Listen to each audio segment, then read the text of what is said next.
everybody. We invite you to watch the Wake Up Miami morning show, affectionately known as the WUMMS show, with your host, Andre So. And I'm Lyneise Rachelle. Make sure that you are tuning in every weekday from 9 a.m. to 10 a.m. And you'll catch the hottest morning show in America. Yeah, we're going to say that. Right, the hottest morning show in America. I said it. What? America. What? I did. Only in America. Listen, you can catch some positive affirmations, national days, news, shenanigans, dance local, national, the whole nine, and the dance off. So don't miss the show. Yeah, don't miss it. Want a drink? Drink on it. Drink on that.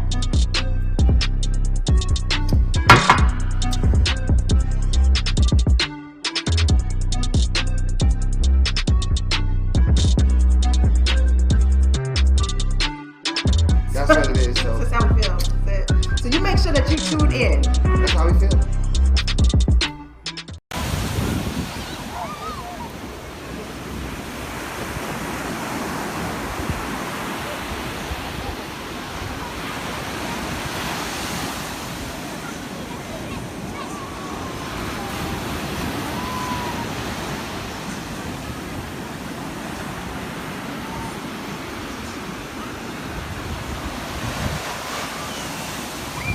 Made by Quezzy.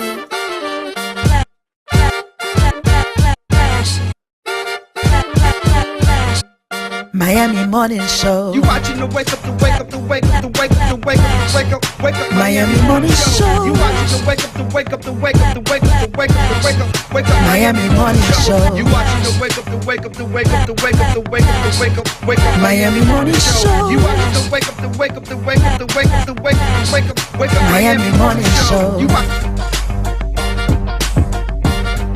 Miami Morning Show. You watching the Miami Morning Show. You watching the wake up, the wake up, the wake up, the wake up, the wake up, the wake up, wake up. Miami Morning Show. You watching the wake up, the wake up, the wake up, the wake up, the wake up, the wake up. Miami Morning Show. You watching the wake up, the wake up, the wake up, the wake up, the wake up, the wake up, wake up. Miami Morning Show. You watching the wake up, the wake up, the wake up, the wake up, the wake up, the wake up, wake up. Miami Morning Show.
Not being acknowledged, not being recognized or accepted. The last ones to be accepted in a museum or a gallery. And so, you know, there were many protest movements that took place with little or no change actually resulting in those movements. I brought all of us together because I want all of you to know these artists. Well, you kind of told me about this already, but... I did? What did I tell you? You told me about the swirls and how you like doing the swirls, and that it was, oh God, it represents three different facets, strengths. Strength, courage, and grace. And grace. Or it could be strength, courage, and grace. It can go in either direction, right? Yeah, you know, and stuff, you know. And I want to do it again. But oh yes, and this was supposed to be a commission work that they kind of fell through. Yeah. And so you had a rendering of it, and you decided to paint it on the canvas. How do you remember all of that? Because it's you. Yeah, it is. If it wasn't you, I wouldn't remember. So which image is your favorite? Out of the three, this one. Really? I think that This one. is mine right here. You like that one? My favorite color. Okay. Blue is my favorite color too. Yeah. I'm surprised I picked that. But the I know why I picked it. Yeah. Yes. you know, on the face and stuff. And you know what else I like? What? I like the lips. Yeah, you know. Because at first I thought it was Alfreda Musa. Oh, okay. And okay. Alfreda was like, no, that's actually Wanda's page. She likes this too. Yeah, but she likes it too. Yeah. Right. So I've sold prints of this, okay, quite a few times. Right. I think I might end up letting it go, so I'll be forced to do another one. Yeah. Something Wanda, different. tell our viewers why this event was so important for black women in our community, artists, black women in our community. Because we are little known, totally unrepresented, not recognized by mainstream galleries and museums, and for 400 plus years, we've been trying to knock on that door, but the door never opens. It's like a little crack, you know, happens, and I'm not complaining. If one or two of us, first a male, and if there's too many males getting through, well then we just get kicked out. Right. Okay, but I'm not complaining. What I want to do is teach our community how to embrace us, okay? How to recognize us and support us, you know, because and we have to take charge and control of our art exhibits, our venues. Like I say, you know, when you guys leave here, our names should be on your minds, you know, Aptiva, Elfrina, Joanne, Winsome, Wanda. Yes. Okay?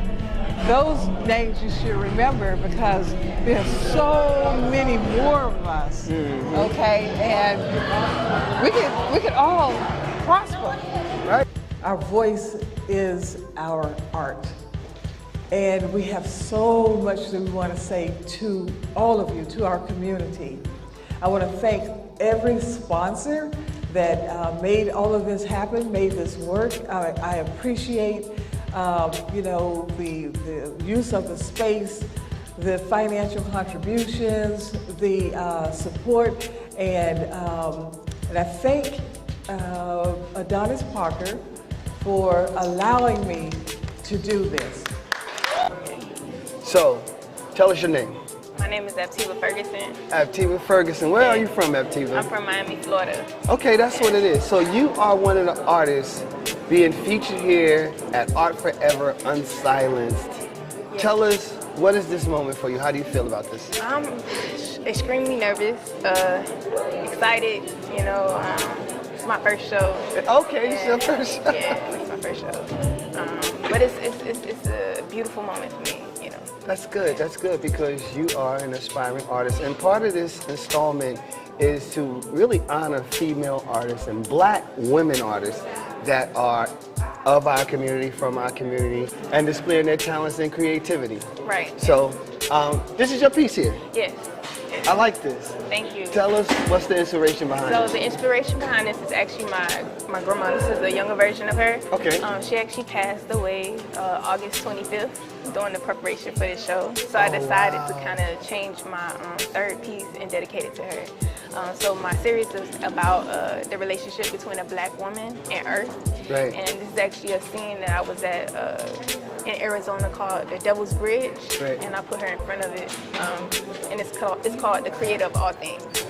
Oh, wow. So I wanted to make it seem like she was a part of, you know, nature, and she has the halo, you know, above her head to kind of bring her completely in. So. That's dope, because at first it appears to be a hat, but thanks for that clarity. Yeah. That's dope, though. Yeah. I like this piece.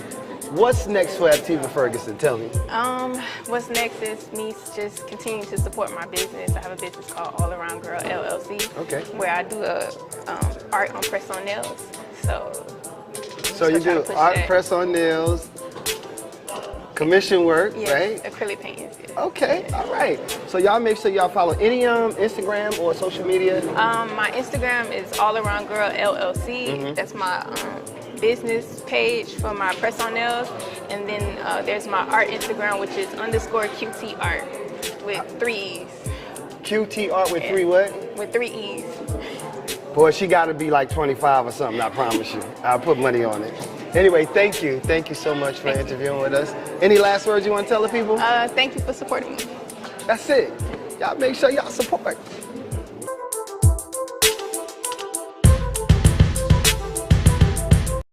All right, still here at Unsilenced Art Forever, and I'm with another artist by the name of Joanna Hampstead. Joanne or Joanna? Joanne. Just Joanne straight Joanne. Hampstead. And tell us about this event for you, what it means. I think it's a wonderful event. Having all these black women together, beautiful art, diverse art, being represented, the energy in the room, I loved it. I would do it again, over and over again. They should do this in every city. They should do it. They need it. We need it. They should. If you would tell anyone about this event that did not attend, what would you tell them they missed? You missed out. You missed out big time. I think you need to be here to celebrate us, to promote us, to enjoy our art, to buy our art, appreciate art, let us educate you. You need this stuff on your wall. These women are amazing. I really love being amongst them. I felt honored to be selected. What more can I say? I can say something. What can you say? You're amazing. Oh, and your thank art you. is amazing. How can someone find you so they can follow you? Support. At Zan, X-A-N, Art Gallery. Find me there. Message me. Any closing remarks before we leave? What's the closing remarks? Thank you, Wanda. Thank you, Adonis. You did a great job. Let's do it again.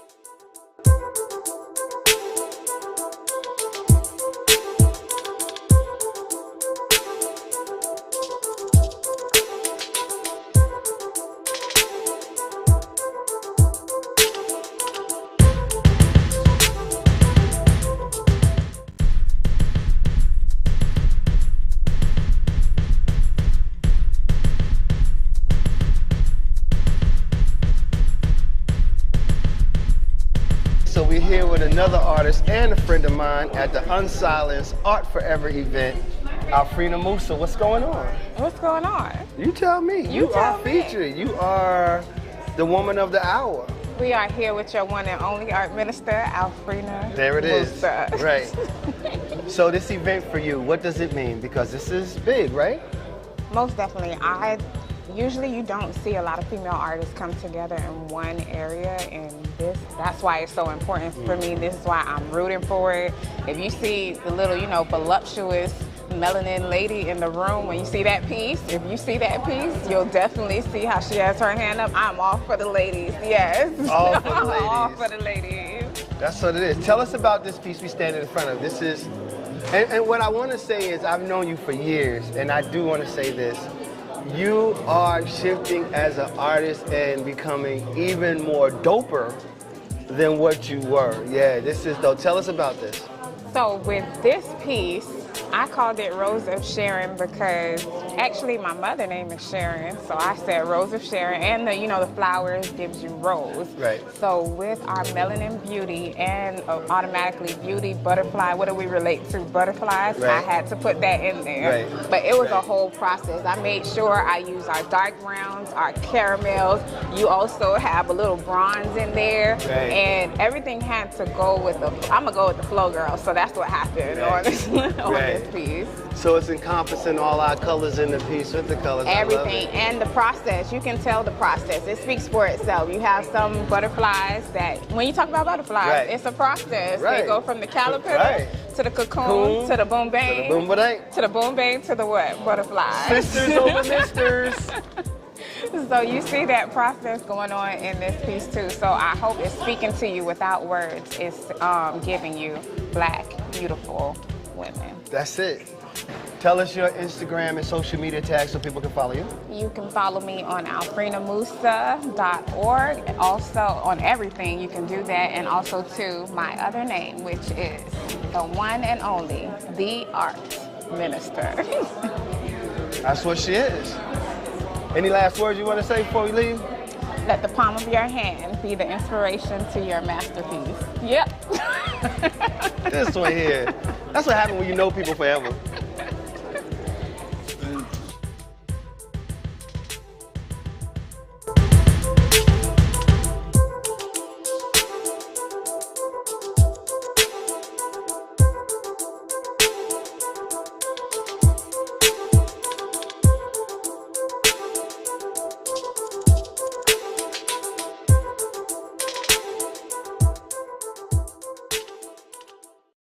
My name is Lyneise and I am a Jamaican. And I've always loved art. When I was about 6, my brother bought me a book on Picasso. And I started secretly drawing and painting, but coming from the island, that was like not too cool. Everybody wanted me to be a nurse instead, and I knew that was not going to be the way I was going to go in life. So art was what helped me through a lot of times in school and as I grew up. Came to the United States and lived in New York for a while and decided to come down to Florida, knew no one, and came here and started my art business. Okay. Then I called my friends in New York and told them I was an artist. So I'm a self-taught artist. I have been doing this for umpteen years.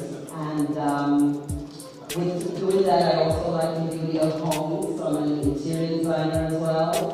And I teach kids after-school program with art and be senior citizens. Okay, so this is history right here. This is the first time me and Winsome ever interviewed. Yes. Give me some. This is my sister, y'all. Winsome, tell them who you are and what it is you do. So my name is Winsome Bolt. I'm a curator, interior designer, and an art instructor for kids and older adults. And you do more. Come on, spill the beans. And with doing all of that, I decorate homes all over with my artwork and other artists as well. And I love to interpret my feelings through my art and what I do. So yeah. I think that you are very, very worthy to be a part of this Unsilenced Art Forever event. Thank you. It is, in my opinion, about time. It's about time. Yes. It's about time, in my opinion. It's been many years since Oscar Thomas shows. I haven't done anything in this at this caliber. And you've been cultivating the art community, period. Male, female, doesn't matter, black, white. You've been cultivating art, period, for years. I started like the early 90s, and that's where I met Adonis, and I used to do art in my home. And bring the artists in and turn my home into a gallery. So this is where I know my art peaks. And we all kind of went our separate way artistically, but here we are coming back together, so it's great. Tell me about this piece here that we stand in front of. So this piece, I do a lot of things with children. And this piece represents what I think Miami it should or would be all about. It's a merging of color, it's a merging of controversy, it's a merge of different ethnicity. And along with that, I wanted to show this young lady representing the shadow of all of us. This is a beautiful piece. Any parting words? They got the music popping now. Any parting words before we leave, and how someone can find you on social media?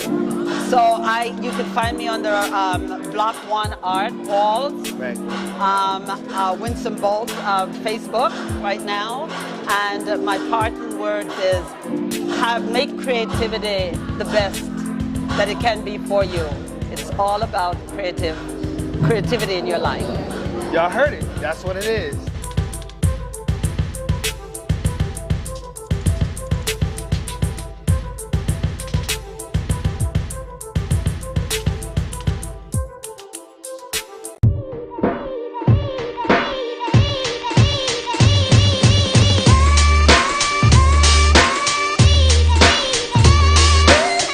At DRT Behavioral Services, we provide culturally sensitive mental health evaluations with thorough treatment plans, incorporating alternative forms of wellness, not just Western traditional medicine. Besides medication management and psychotherapy, we provide education to people in the areas of minority mental health with classes on your diet's impact on mood and sleep hygiene for better rest. We also offer weight loss therapy, massages, and facials. Visit brainlovehelp.com today.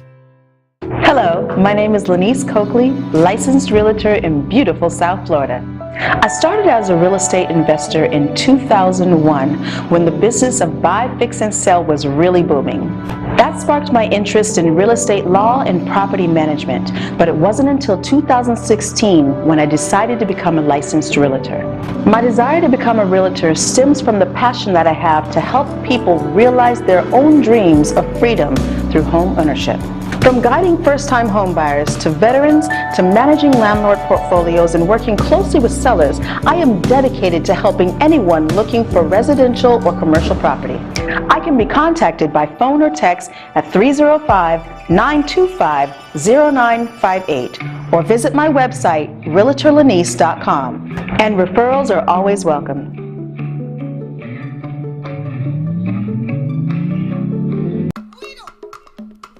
The pulse, it quickens.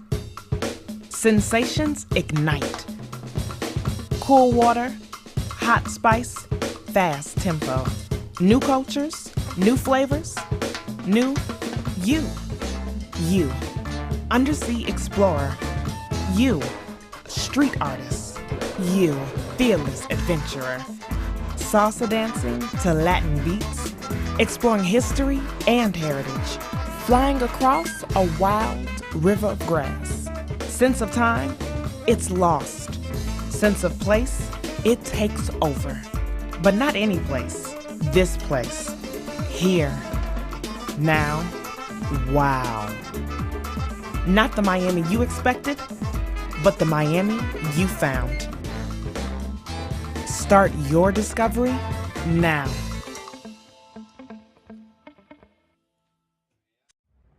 There's a direct relationship between having the businesses and being in prison.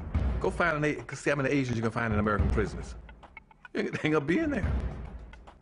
But 51% of your prisoners will be black because blacks don't have any businesses and industries. There's a direct link. Blacks won't practice group economics. Blacks won't practice group politics. If you don't practice, you're setting yourselves up. I told that 5-story building, you're setting yourself to get wiped out.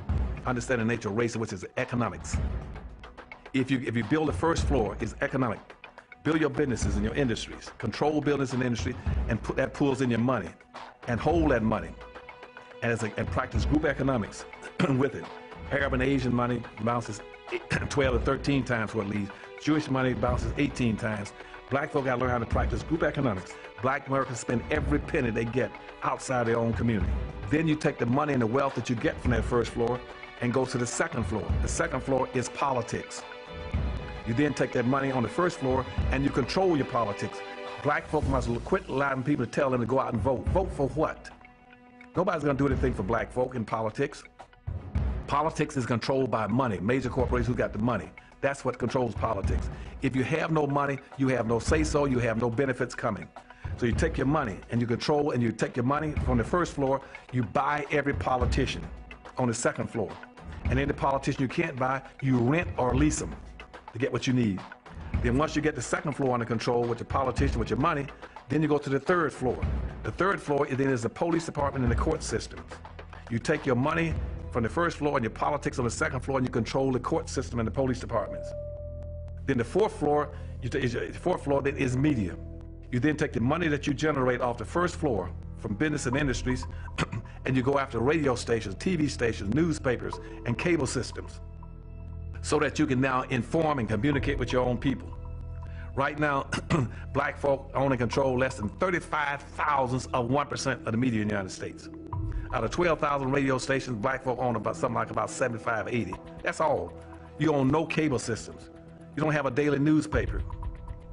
You have nothing of importance. You got about one black TV station. And so you can't communicate with your people, you can't inform your people, you can't do anything. You can have Rush Limbaugh and all the rest of the guys talking about racism all day long and bad-mouthing you, and O'Reilly's. They can call black folk all kind of names all day long. What are you going to do? You can't respond. You can't even communicate with your own people because you don't have an economic base. 51% of all the prisoners in the United States are black people. You only make up 12% of the population. That's no accident. It's because you don't control the economics and the politics. And they're going to go after the weakest people they can get their hands on to incarcerate them. That's the black folk. And what are you going to do in response to it when they over incarcerate you? You're going to go out and have a march, a demonstration. We're going to march. March, well, who cares? Marching, they never changed anything. why black entrepreneurs? And the one answer that I always have when I think about that is, first of all, why not? And why do we think that a black entrepreneur is any different from a white entrepreneur? There is no difference between them other than how the system supports them.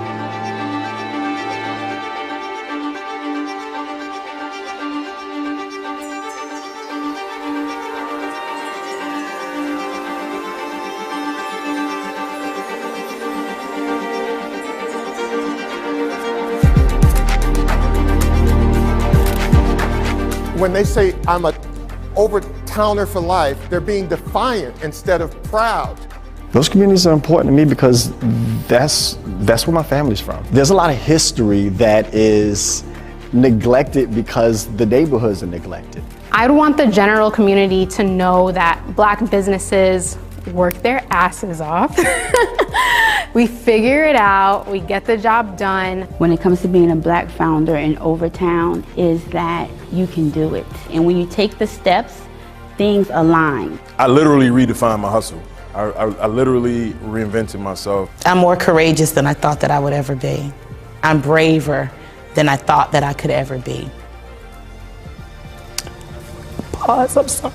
And Overtown has a very, very rich history of having black entrepreneurs thriving. So there isn't, you know, Mom, what do I do? Dad, can you loan me a few $100,000? Overtown has been overlooked by, you know, traditional financial institutions. I think it's time for people to honor stories that are not honored.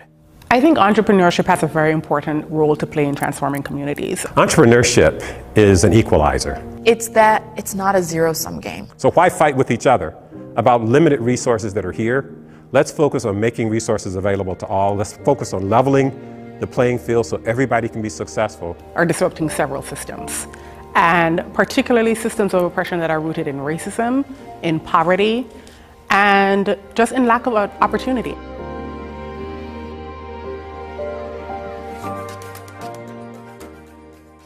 Right now is the time to invest in black ownership. When you have a black entrepreneur in a black community, they hire within their community. They put money into their community. They stay in that community. A big part of it was I was doing a lot of this in a silo, and you don't get a lot of hoorays. What I have learned so far is that I am strong, but I'm not invincible. We can create a mechanism where the small businesses and founders in Overtown, the black founders in particular, have political capital, where they can have a voice. My hope for the community of Overtown is that it is a vibrant, beautiful, life-bringing, uplifting community that provides opportunities for all.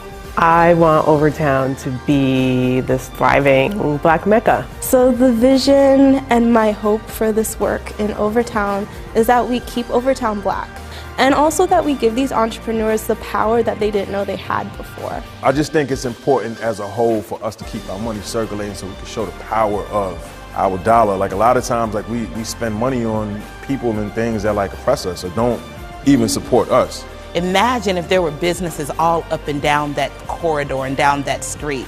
Imagine the freedom of being able to walk out of your home, walk your kid to school, and then walk to your job and work. That is American dream.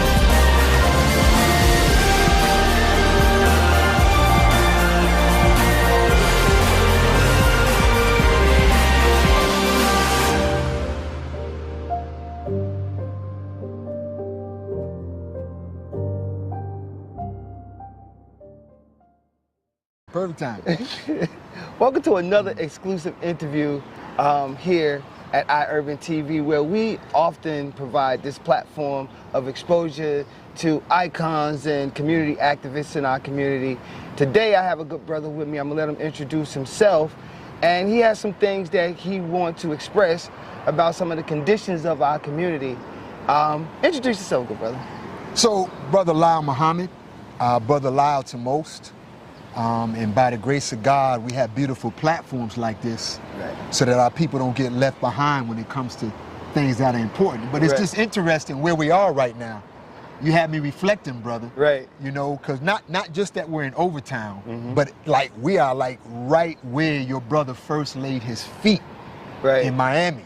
and where your brother really first laid his handprint and his footprint, right up the street at the Overtown Youth Center, and throughout these alleyways and these communities. You probably can't go up one of them where we don't know the parents or the children, or I guess by now the grandchildren. Right, right. So it's just an honor. And actually the things that we wanted to deal with today in terms of the facade about where crime and violence is and where it's not. Right. It really all started right here in Overtown for me, brother. Right. And you were coming from where? From Baltimore. From Baltimore, okay. From Baltimore. Okay, okay. So our community has a lot of, how should I say, isms and schisms with it, right? For sure. How do we, and where are we, not how do we, where are we when it comes to combating illnesses of our community?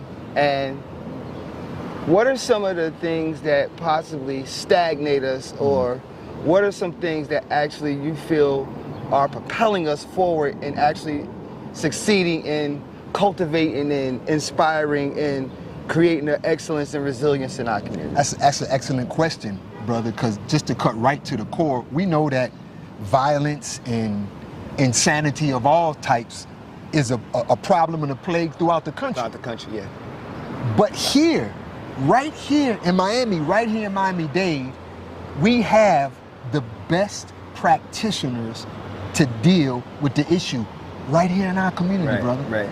And that's not just from words. You know, a lot of times people think that we're just talking smoke. And just to give some context to that, I remember when we started the very first Peacemakers program back in 2009. Right in this community here. As a matter of fact, this community where we're sitting right now, they were receiving in excess of 100 911 calls a day. Wow. Within 3 weeks of the Peacemakers being here, brother, that call volume went down to less than 10. Wow. Started all right here. But I mentioned that because in the backdrop, we made a promise then that we would bring the best practices and the best practitioners to where we live. Right. And it's not just us bringing it. You know, we serve a higher power. Right. And that God family, and this gangbanger number one, that God that we all serve, that some of you may think is different, we need to stop the religious gangbanging, because that's one of the things that's holding us back. And so even in the beginning of religious gangbanging, straight up. As a matter of fact, the first Overtown program for Peacemakers, we actually were partnered with Pulse. Okay, I remember pastors, right? So you had Muslims and Christians working together back then without the titles. So all that gang, if you went into that kind of church gang banging, you more wicked than Satan. I just wanted to say that for the record, you know? And so getting back to this whole violence, that we got some of the best practitioners on the planet. Right. Not so says Brother Lyle, so says the experts across the country. You know? So that leads up to where we are today. I'll give you an example. There is finally a national movement for community-based violence practitioners, for the boots on the ground to be recognized as experts and who know what's going on in this work. So as a matter of fact, there's a White House initiative going on right now that's being run by Achilles Sherrill, and according to them, what we have here in Miami-Dade is far beyond what you see across the country. But the gangbanging, it's not just in the halls of religion, it's also in the halls of politics. Gotcha.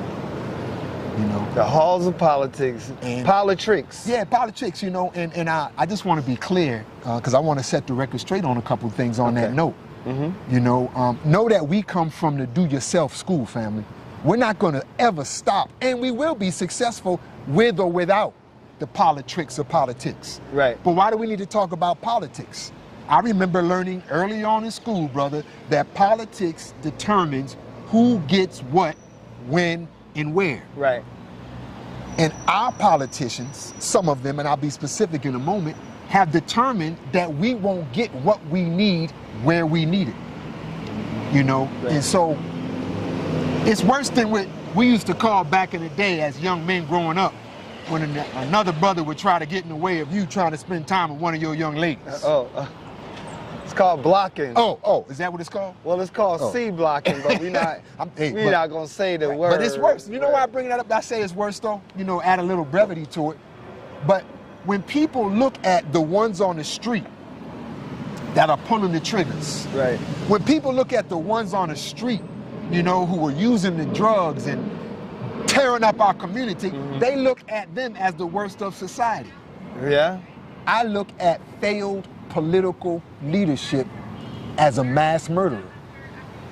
And I'm just being real with it, brother. That's deep. You know, just to give some specific examples from a historical context. When we first started the Peacemakers program here back in 2009, it was a 3-month pilot program. Our commissioner then, in good standing, Michelle Spence-Jones, she came under attack and was removed from office, although later acquitted. Right. Remember that. Right? Yep. And so here's where you got to give some shout outs too. So in that process, Richard Dunn becomes the commissioner in the 5th District. Right. And I love my brother. And this is a perfect example of how things can go. Right. Because when he first took office, like any other politician, you're not worried about the other person's agenda, you got your own agenda. Right. So even though we had that tremendous success with that Peacemakers program, stopping violence in Overtown, which is out of control today, back in 2009, it got put on the side. Right. I'll never forget the day. This was with Pulse again. We had about 100 youth down at City Hall. Travis McNair, who was the last unarmed black man gunned down by police in a series of Miami City police shootings where 6 black men were gunned down by police, all of them unarmed, in less than an 11-month period. Wow. And I remember bringing those children there, and I remember Commissioner Dunn on that dais, realizing what was going on, tears flowing down his eyes. And he apologized. He admitted, you know, the political agenda's gotten away. Right. But we've been so ever so close since then, you know, but he realized that for us not to be working together is costing lives, you know, and so just to fast forward on that. So Overtown never saw another Peacemakers program since. Right. It wasn't, because when I landed in 2010, it was 2011. Right. It was gone. Right. Like you were at the Overtown Youth Center, That's but right. that was it. Right. That was it. There was no, I hadn't heard of the Peacemakers until they came back up with the... And the success that they were having on the street, unprecedented. Right. Unprecedented. Right. You know, and so why do I mention that? Because an opportunity to have violence prevention and wellness in our community, it was blocked. Okay. So let's fast forward. 2018, we receive a call from Commissioner Edmondson at that time, from District 2 on the county. Right. There were 4 young men that were shot in Liberty Square. Right. 2 of them died. Remember that, yeah. Right. One of them we used to work with, as a matter of fact. And so we were called to a meeting, but so many of the political officials wanted to attend the meeting that they had to call a sunshine meeting.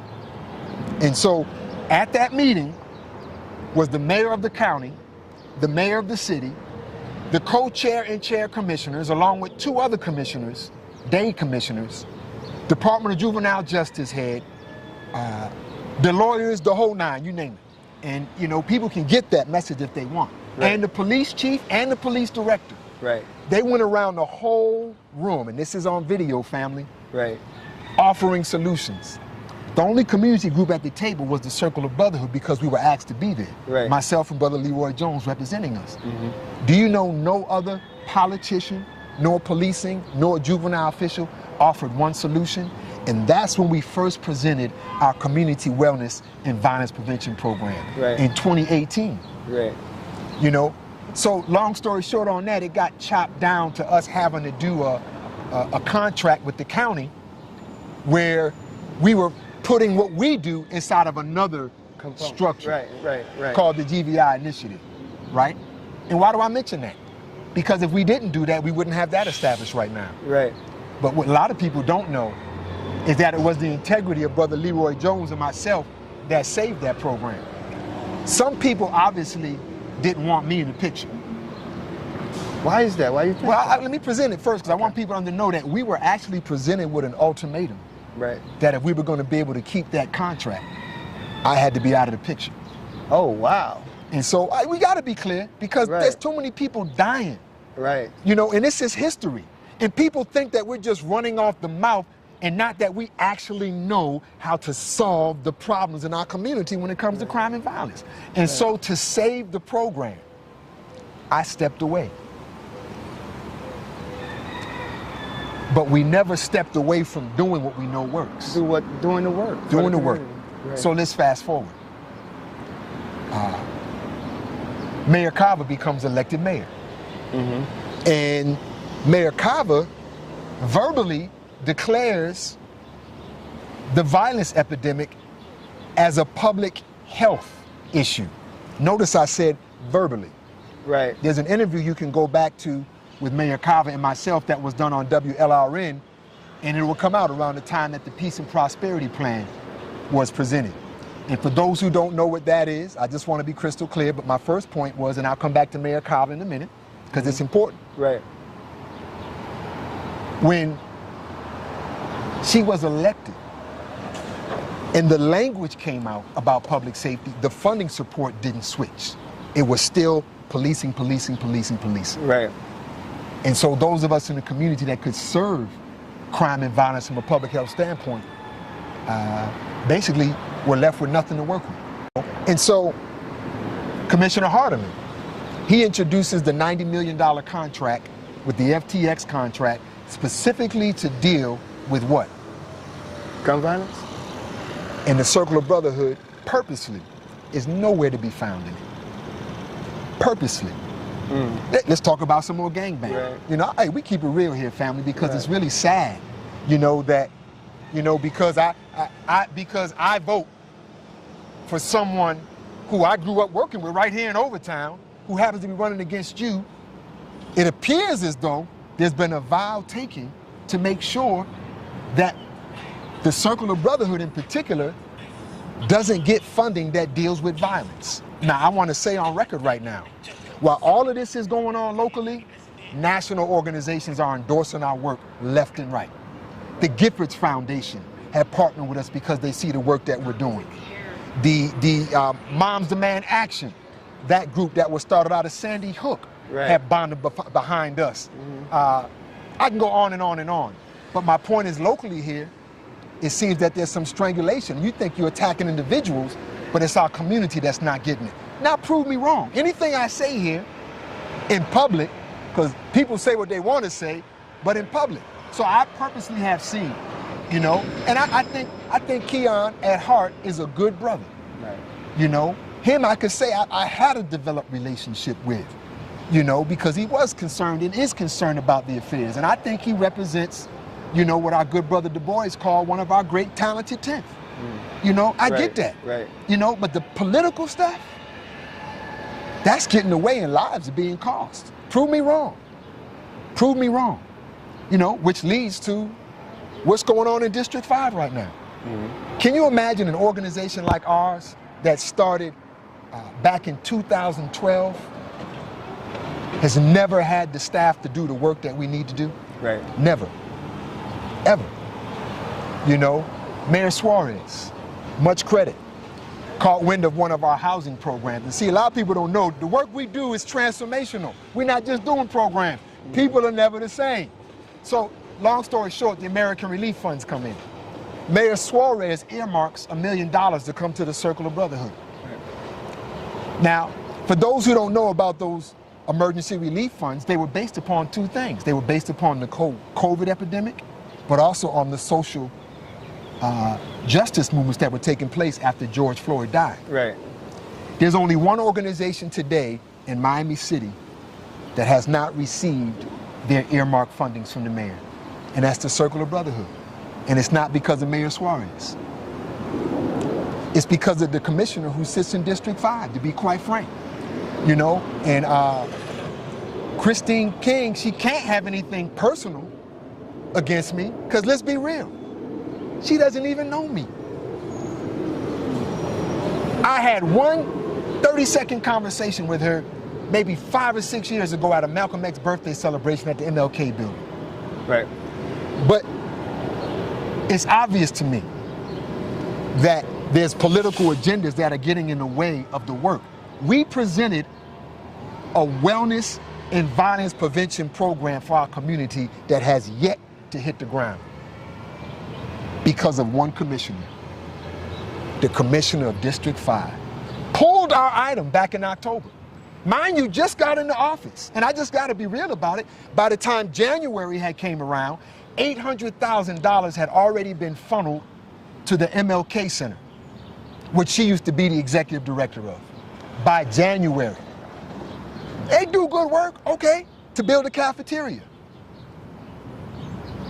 But because of your political family, or the lack of ignorance of your staff to know the work that we're actually doing in the community, and to be honest, the lack of interest to want to find out.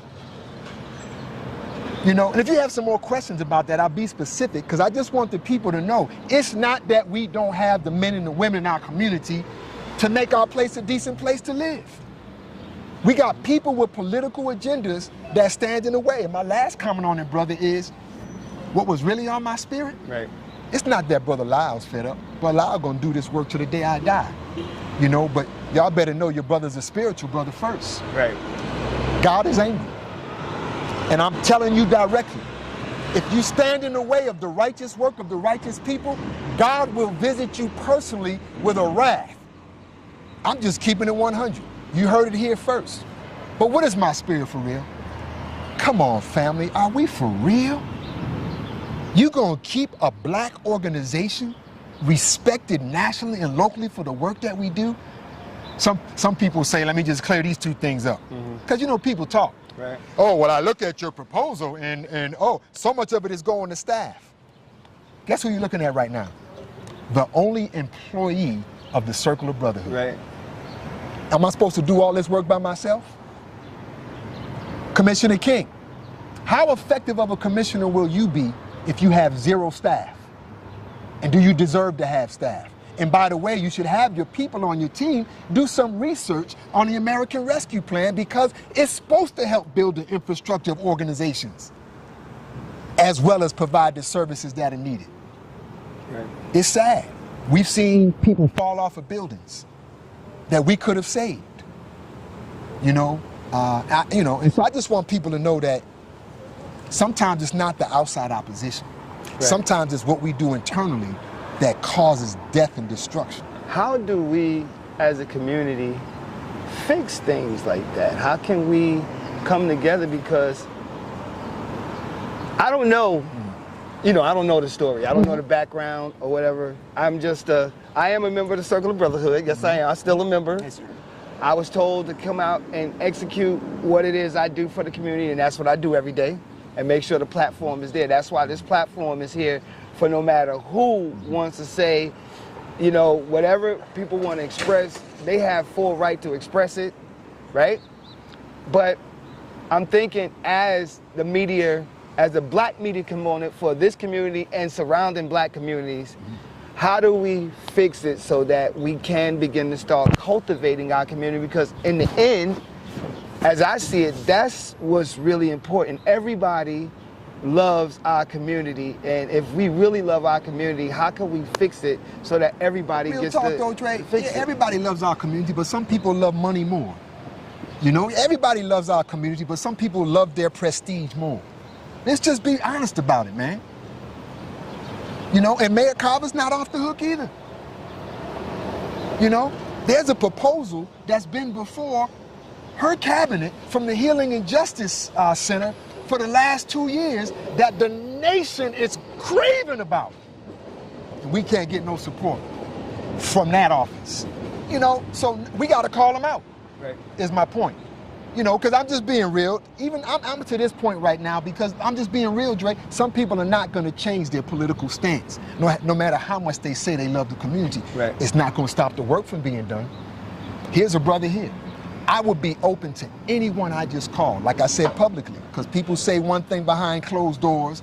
And, you know, the political game is real slick. You try to drop an innuendo over here or tell one person something different over here, but I will publicly stand on everything I said if they would be willing to do the same. Or watch this. If they wanted to have a real sincere heart-to-heart private meeting, right, I would do that. Right. I would do that because our community is up. It's not about me, you know. And wherever I err as a community leader, Brother Lyle will always bow down and apologize and admit when I err. You know, and if others are not willing to do that, they can try to stand in the way. I'm being very real when I said God will really, really remove you out the picture completely. You can think your brother's just talking if you want. You know, don't call me on that one. Call me on some other stuff, but not on that one. Right. You know, so Dre, it just hurts, man. Right. You know, when we have the individuals and could easily have the resources. It's like, I mean, we're talking about somebody blocking federal money. It's not money coming out of your budget. And by the way, it passed every other standard of execution of every other organization that received those American relief funds. So, you know, it's just unnecessary. And I'm like this because if that's how you're gonna stand, I'm giving you an opportunity now. Come, let us reason together. You know, and I'd be willing to do that. But I'm a spiritual man first, Dre. And we're not no punks. We're not gonna sit by and let you play political games and you think we just gonna allow that to go down like that. So some people do need to be called out. If anybody thinks Brother Lyle needs to be called out, call me out. I will come front and center. And if I am out of order because I love my people and community that much, I will correct my ways, man. Right, right. Accept, correct. And move on. That is our motto, 100%. Okay, so any last words? You said a lot and it's respected because it's your opinion and it's how you feel and everybody's feelings are valid, right? I'll say this. You know, we don't have time to do it here. It may have sounded like an opinion, but I could show documents and lay out fact for fact for fact for fact everything I just said. And I'll close with these two things on that. The White House initiative that I mentioned was initially a 15-city initiative for 15 cities across the country. When Achilles Sherrill saw the work that we were doing here in Miami-Dade, he went back to the White House and petitioned the White House to add Miami-Dade, and now it's a 16-city initiative. Wow. That's our work, Mayor Carver. Right. You know, look, there are organizations nationally right now that see what's going on. And I gotta give a shout out to some locally. The Miami Foundation is back in this work, man. Right. Touching Miami with Love is back in this work. Dream Defenders is back in this work. You know, the South Florida Health Foundation, they see what's going on. You know, but I gotta call out the politicians because they decide who gets what, when, and where, and we need it now. So get out the way. Let us do our work, man. You know, and so I can lay it out factually. Right. Everything I said, I can put a document in your face and show you exactly what we said. So I'm not here to start arguments. You know, I'm here to say that ever since I've been in Miami, since 2007, real on-the-ground initiatives to prevent crime and violence have been historically and consistently blocked. Straight truth. All right, and that needs to be talked about. And it deserves to have a platform, so the platform is here. Any other parting words before we wrap this up, or? Thank you to all the hard-working people who fight for freedom, justice, and equality every day.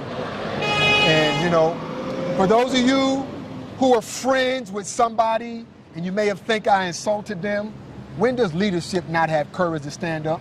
So if you get this message, take it to them. I'm willing to sit down. I really am. But don't do this. Like when our item was on the agenda to be passed for the commission, before it was taken off, Commissioner King schedules a meeting with us a month after the item's on the agenda. So what did you really want to know beforehand? We don't have time for them kind of games, but if you're really serious about this, because this is just, look, we'll go on to office if we have to, because the people are more important than me, and they're more important than any political personality that's out there. Right. And all of our hands are too short to box with God, so I'd rather be on the side of God. Yeah, it's important to make doing sure this work. that our community is well taken care of and that we, you know, that we just excel together as a community. So that's what it is, guys.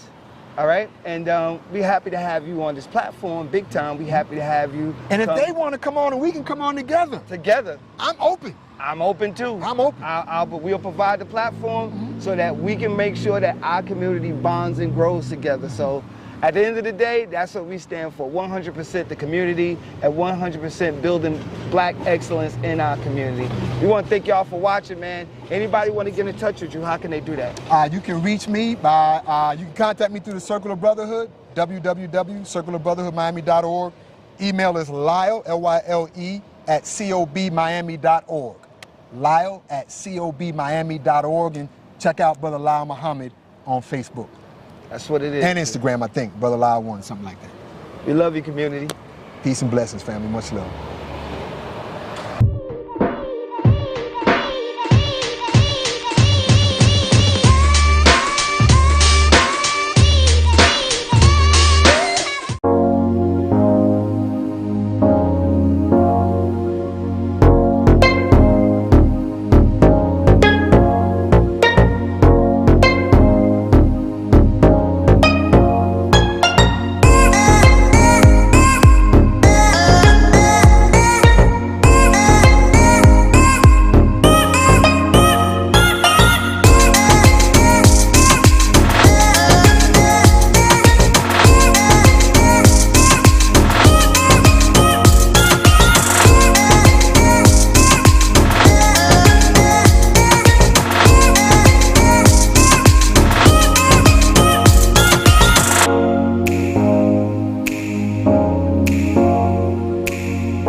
Made by Quezzy.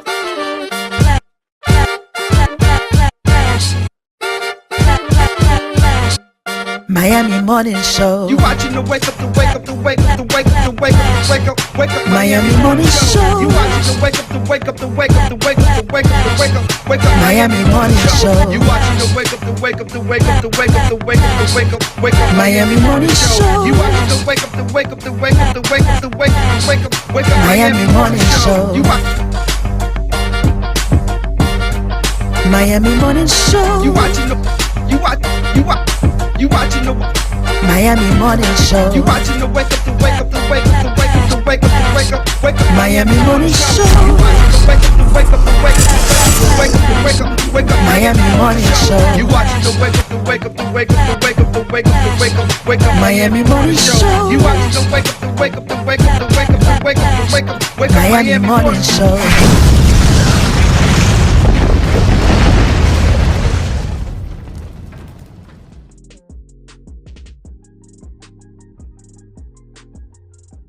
Hello, everybody. we invite you to watch the Wake Up Miami morning show, affectionately known as the WUMMS Show, with your host, Andre So. And I'm Lyneise Rachelle. Make sure that you are tuning in every weekday from 9 a.m. to 10 a.m. And you'll catch the hottest morning show in America. Yeah, we're going to say that. Right, the hottest morning show in America. I said it. America. I did. Only in America. Listen, that part. You can catch some positive affirmations, National Day, news, shenanigans, dance local, national, the whole nine, and the dance off. So don't miss the show. Yeah, don't miss it. Want to drink? Drink on that.